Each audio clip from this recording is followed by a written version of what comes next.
전에 제가 어느 비 오는 날 아침에 비포장길을 걸어가고 있었어요. 그때 저는 좀 생각하는 거를 많이 좋아했었거든요. 그리고 또 제가 많이 힘들어서, 너무 힘들어서 약국에 출근하는 게 즐겁지를 않았어요. 또 가면 하루 종일 손님도 안 오는데 저 혼자서 그 현실을 직시해야 되잖아요. 또 이렇게 제약회사 사람들 결제 받으러 오면 줄 돈도 없고 그 앞에 마주해야 하는 현실이 너무 괴롭고, 그래서 아침에 출근할 때 일부러 혼자 좀 이렇게 걸어갈 수 있는 그런 길을 갔었거든요.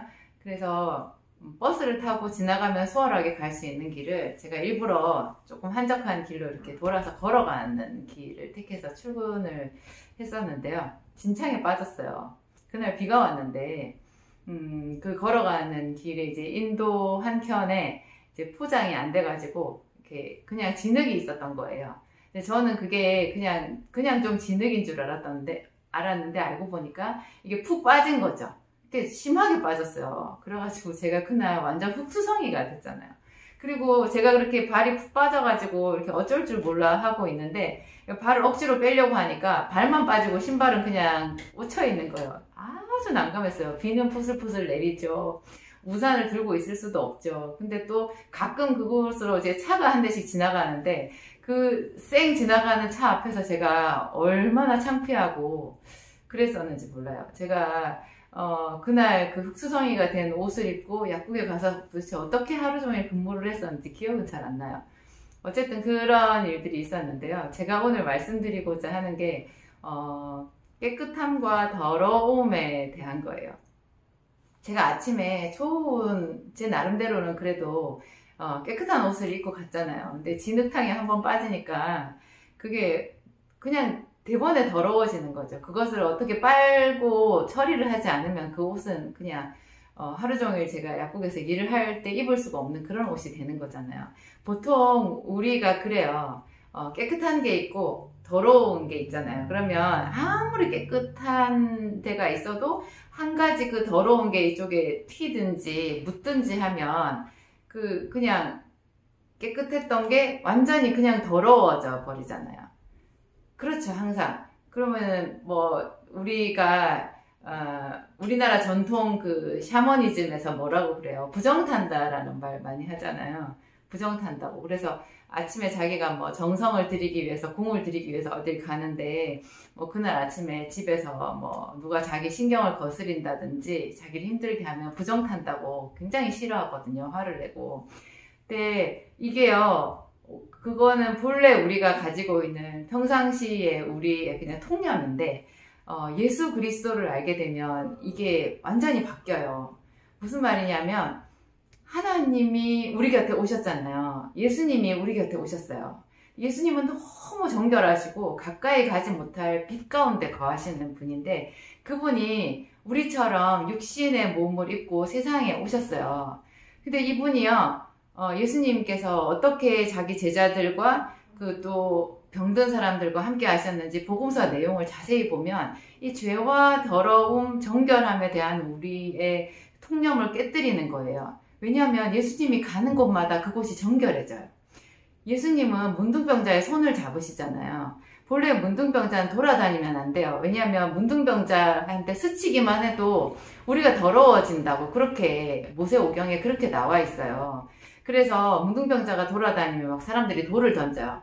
이렇게 오염을 퍼뜨리고 다닌다고 돌을 던지는데 예수님은 그 율법의 본체이시잖아요. 이분은 하나님이시니까 율법을 주신 바로 그 하나님의 본체이신데 이분은 오셔서 그 부정의 그 덩어리인 완전 부정 그 자체인 열병 환자나 아니면 뭉둥병 환자를 만지시는 거예요. 예수님은 하나님이시니까 그냥 말씀만 하셔도 되잖아요. 주여 말씀만 하옵소서 내 영혼이 곧 낫겠나이다 이렇게 할 수도 있어요. 말씀만 하옵소서 집에 있는 내 하인이 곧 낫겠나이다. 그 백부장이 그렇게 말해서 예수님이 기뻐하셨잖아요. 그러면 예수님은 말씀만 하셔도 그 사람이 나을 텐데 이상하게 예수님은 그 사람들을 만져요. 베드로의 장모가 열병에 걸려서 누워 있었는데 예수님께서 가셔서 그 장모의 손을 잡아 일으키셨다고 그렇게 나오거든요. 그 문둥병자도 만지고 소경도 만지고 예수님은 그 손으로 만지시는데 그 만지는 것으로 인해서 예수님이 더러워지나요? 예수님의 거룩함이 그 사람들에게 가서 그 사람들의 죄가 씻어지는 거예요. 이게 너무 놀라워요. 제가 예전에 저희 그 언니 때문에 굉장히 상처를 받은 적이 있는데요. 그때 제가 저희 언니 집에 얹혀 있었었고, 저희 언니가 미용사였는데 이제 그 미용실에 딸린 방에 제가 같이 살았었어요. 그때 제가 대학교 1학년이었고 이제 언니는 저보다 훨씬 나이가 많죠. 저랑 나이 차이가 좀 나니까.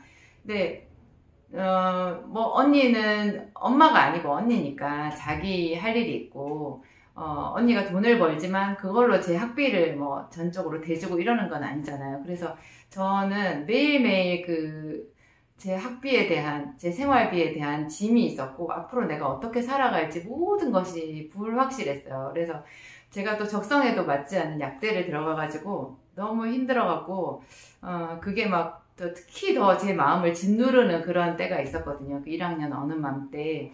그래서 제가 몇 날 며칠 뭐 모르겠어요. 한참 동안 웃을 수가 없었어요. 제 얼굴이 굉장히 어둡고 힘들어 있었는데요. 어느 날 언니가 저한테 엄청나게 욕을 하면서 퍼부었어요.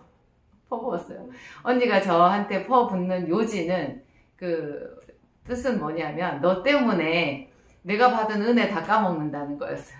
그때 언니도 교회 이제 막 다니기 시작해서 자기 나름대로 막 은혜 받고 있었나 봐요. 저는 이제 그때 성경 공부를 시작했을 때였고, 자기는 막 은혜 받아서 좋은데 우중충한 얼굴을 하고 있는 동생 때문에 자기가 싫다는 거예요. 자기 은혜 다 까먹는다는 거예요. 그래서 저한테 진짜 입에 담지도 못할 욕을 퍼부은 날이 있었어요. 제가 너무 속상해서 정말 많이 울었었거든요. 근데 그 다음에도 제가 언니가 한 그 말을 계속 저 혼자서 한번 곱씹어 봤어요. 그러니까 입장을 바꿔놓고 생각해 봤어요. 내가 언니라도 동생이 자기가 다 책임져 줄 수도 없는 그런 짐을 가지고 있는 동생이 옆에서 계속 안 좋은 얼굴을 해갖고 있으면 자기도 같이 우울해지겠죠. 그래서 좀 마음이 무거워지겠죠. 근데 정말 내가 그렇게 하고 있는 것만으로 해서 언니가 자기가 받은 은혜를 다 까먹는다라고 말하는 게 맞는가? 그게 진짜 그런가? 그 은혜라는 것이 그러면 이렇게 힘든 사람들이랑 같이 있으면 그냥 내가 충만히 가지고 있을 수가 없는 그런 정체를 가진 게 은혜인가? 그 은혜는 좋은 사람들하고만 같이 있어야 되는가? 이런 생각을 제가 많이 했어요. 제가 이제 교회 사모가 되었으니까 어떻겠어요? 저는 항상 그런 입장인 거예요. 제가 뭐 요즘에 예를 들어서 돈을 잘 벌고 잘 살고 있어도 제 주변에는 어려운 사람들이 늘 있거든요. 또 문제에 부딪힌 사람들이 항상 있고, 제가 그분들을 뭐 할 수 있는 대로 기도도 해주고 뭐 이렇게 도와주려고 하지만 어떻게 그분들을 다 뭐 도울 수 있겠어요? 제가 다 해주는 거는 하나님이시지 제가 할 수 있는 부분이 없으니까 그냥 그런 분들 힘들어하는 거를 저도 같이 보면서 그 속에서 같이 있어야 되거든요. 근데 제가 예를 들어서 그 사람들한테 당신 때문에 내가 받은 은혜 다 까먹는다라고 말하면 좀 이상한 거잖아요. 이상한 거잖아요. 그래서 제가 오랫동안 그 언니의 그 일, 지금 생각해보면 그때 우리 언니도 어렸던 거죠. 많이 미숙했던 거고 이제 초신자고 뭘 몰라서 저한테 그렇게 얘기했던 거예요. 하나님께 받는 은혜는 여러분들도 아시겠죠? 지금까지 제 말 들어보셨으면 무슨 말을 제가 하고자 하는지 그냥 다 아실 것 같아요. 예수님께서 빛이 되시고 어려운 사람들 또 혹은 범죄한 사람들을 정결하게 하는 그런 축복의 통로가 되셨잖아요. 그래서 예수님이 문둥병자를 만지기도 하셨고 뭐 열병 걸린 사람을 만지기도 하셨고, 그래서 그 거룩함이 그 치유의 기름 부으심이 예수님을 통해서 그 사람들에게로 흘러간 것 같이 우리도 예수님을 따르는 사람 그리스도인이잖아요. 예수 그리스도, 우리는 그리스도인. 그러니까 예수님은 기름 부음 받은 구세주이신데 우리는 예수님께 속한 그리스도의 사람들, 그리스도인들인 거예요. 우리도 왕 같은 제사장이잖아요. 그러면 우리가 정말 예수님의 이름으로 성령 충만하고 이렇게 은혜 충만한 사람이라면 그런 사람들의 손을 잡아줄 수 있어야 되는 거예요. 내 빛으로 그 사람들도 같이 행복해질 수 있게끔 그렇게 될 수 있어야 되는 거라는 생각이 들어요. 물론 그렇다고 해서 막 우리가 뭐 전염병 걸린 사람들 막 가서 손잡아주고 하라는 그런 뜻은 아니에요. 전혀 그런 뜻은 아니죠. 그런 식으로 여러분들이 제 말을 이해하지는 않으실 거예요. 어쨌든, 이기적이면 안 된다라는 거.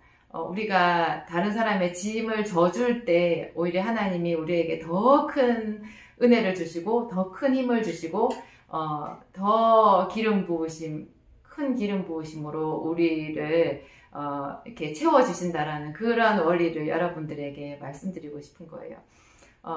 본래 하나님이 이 세상을 말씀으로 창조하셨잖아요. 그래서 창세기 1장 그 부분에 보면 태초에 하나님이 천지를 창조하시니라. 그 다음에 땅이 혼돈하고 공허하며 흑암이 깊음 위에 있고 하나님의 신은 하나님의 영은 수면 위에 운행하시니라. 그렇게 되잖아요. 땅이 혼돈하고 공허하며 흑암이 깊음 중에 있는 완전 무질서한 상태인 거예요. 근데 그때 하나님이 말씀으로 세상을 창조하시면서 첫 번째 한마디 하신 게 빛이 있으라. 그렇게 말씀하시니까 빛이 있었잖아요. 그래서 그 빛이 하나님 보시기에 좋았더라. 그러면서 뭔가 하나씩 질서가 잡혀가거든요. 그래서 지금도 이 세상이 이만큼이라도 아름다울 수 있는 것은 교회가 있고 그리스도의 몸된 교회가 있고 그 교회에 예수 그리스도의 이름으로 기도하는 사람들이 있어서 이 세상이 지탱되고 있다는 생각이 들어요. 그렇지만 계속 사람들은 또 죄를 짓잖아요. 믿는 우리들도 매일같이 하나님께 새롭게 나아가야 되는 게 또 우리도 모르게 범죄한 것들이 있기 때문에 예수님 앞에 나아가야 되는 거고. 어쨌든 이 죄와 더러움 그리고 하나님의 빛과 질서와 그 아름다움이 이렇게 서로 교차되는데 이 빛을 우리가 잃어버리지 않고 더 강력하게 이 죄를 씻기까지 강력하게 이 빛을 붙들기 위해서는요. 정말 매일 기도해야 되고 그 하나님의 말씀을 붙들어야 된다는 생각이 들어요. 그 말씀이 우리를 정결하게 하잖아요. 이런 얘기도 있어요. 예수님이 마지막 만찬 때 제자들의 발을 씻겨줄 때 내가 스승이 되어서 너희의 발을 씻기노니 너희도 가서 서로 씻겨주라고 그렇게 얘기를 하시거든요. 그때 베드로가 자기는 절대로 예수님한테 이 발을 맡기지 않겠다는 거예요. 어떻게 예수님이 제 발을 씻기십니까? 안 됩니다. 그랬더니 예수님이 내가 네 발을 씻기지 않으면 네하고 내가 아무 상관이 없느니라 그렇게 얘기해요. 그러니까 우리가 어느 정도로 죄된 우리 자신을 인정하고 예수님께 나아가서 은혜를 받아야 그것으로 예수님과 우리 사이에 친밀함이 생기고 교제가 생긴다라는 뜻이죠. 그랬더니 또 베드로가 너무 오바했어요. 그러면 주님 제 머리도 씻기시고 온 몸도 다 씻어주세요. 또 이런 거예요. 그랬더니 예수님이 중요한 말씀을 하시는데요. 이미 목욕한 자는 발밖에 씻을 데 없대요. 그러면서 너희는 내가 일러준 말로 이미 깨끗하였으니 이렇게 말해요. 예수님의 말씀이 선포되었을 때 말씀을 전할 때 베드로가 그걸 기쁘게 받아들였잖아요. 늘 그 말씀을 좋아했잖아요. 그러는 순간 그 말씀이 베드로를 씻겼다는 거예요. 우리도 목사님 설교 들으면서 성경 말씀 들으면서 아멘 아멘 하잖아요. 그리고 그 말씀을 사랑하잖아요. 그러면 우리도 모르게 그 말씀이 우리를 빛 가운데로 인도하고 우리 죄를 씻어주는 세척작용이 있다는 거예요. 계속. 그렇지만 그런 가운데서도 더러운 발은 있다는 거죠. 그래서 우리가 다른 사람의 발을 서로 씻겨줘야 되고 다른 사람의 허물을 서로 덮어줘야 되고 그러면서 예수님께로부터 오는 그 거룩함이 우리 안에 들어오고 내게 있는 그 거룩함이 또 옆 사람에게 그 옆 사람의 거룩함이 또 나에게 그래서 서로의 발까지 깨끗하게 되는 그런 아름다운 그 선순환이 이루어지는 것 같아요. 여러분도 오늘 더 행복한 하루 되시기 바랍니다. 감사합니다.